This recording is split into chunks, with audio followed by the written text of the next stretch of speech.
Jo em defineixo com un coreògraf que no té un estil en concret, un estil de moviment sobretot, sinó que no busco el meu propi llenguatge, sinó que cada espectacle, per mi, busca el seu propi llenguatge en ell mateix.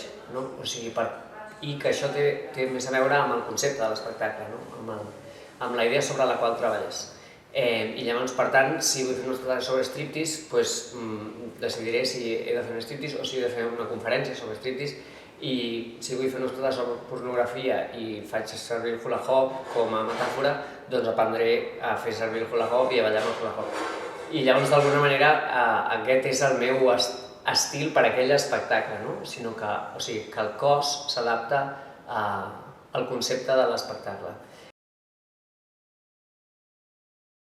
Per mi és més intentar transformar aspectes que formen part de la memòria col·lectiva, material que d'alguna manera pertany a tothom, no? Que tothom el reconeix o tothom l'ha vist, evidentment no tothom, però una gran majoria, i transformar-lo en material per fer reflexionar al públic sobre altres aspectes de la vida i de la societat. No em considero gens provocador, sinó que realment parlo d'aquells temes que em toquen i sé que toquen, o sigui, que és com un diàleg entre jo i la societat, no? O sigui, coses que pertanyen al meu passat o que pertanyen a la meva memòria, a la meva construcció d'identitat i que sé que pertanyen també a la construcció de la identitat cultural a nivell social, no?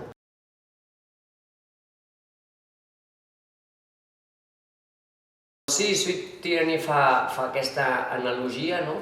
I d'alguna manera parla de la dansa com a professió, la dansa com a evasió, no? La dansa com a èxtasi, la dansa com a eina per disfrutar, per gaudir, per trobar la felicitat instantània, no? Doncs apareixo com un tiranillo, com un coreògraf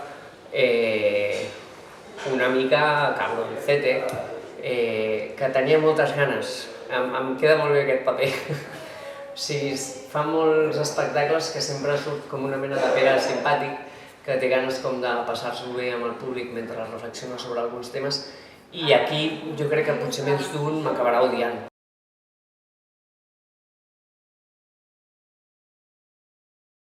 Els 70s és quan comença la disco, és el naixement de la disco. I és un moment molt important. Per què? Perquè és el primer moment després de molts anys on anar a ballar, o on sortir de festa, on les danses populars, diguem-ne, no? Eren per parelles.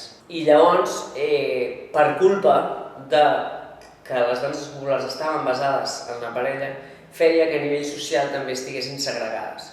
I és gràcies al naixement de la disco, gràcies al treure'ns les grapes de l'altre, que la gent podia ballar individualment, però en grup, no? O sigui, no ballaven soles, ballaven amb tothom. I llavors es podien barrejar més, perquè quan anaves en parella, llavors hi havia totes les convencions socials, que llavors els blancs anaven amb els blancs, els negres amb els negres, els rics amb els rics, els pobres amb els pobres.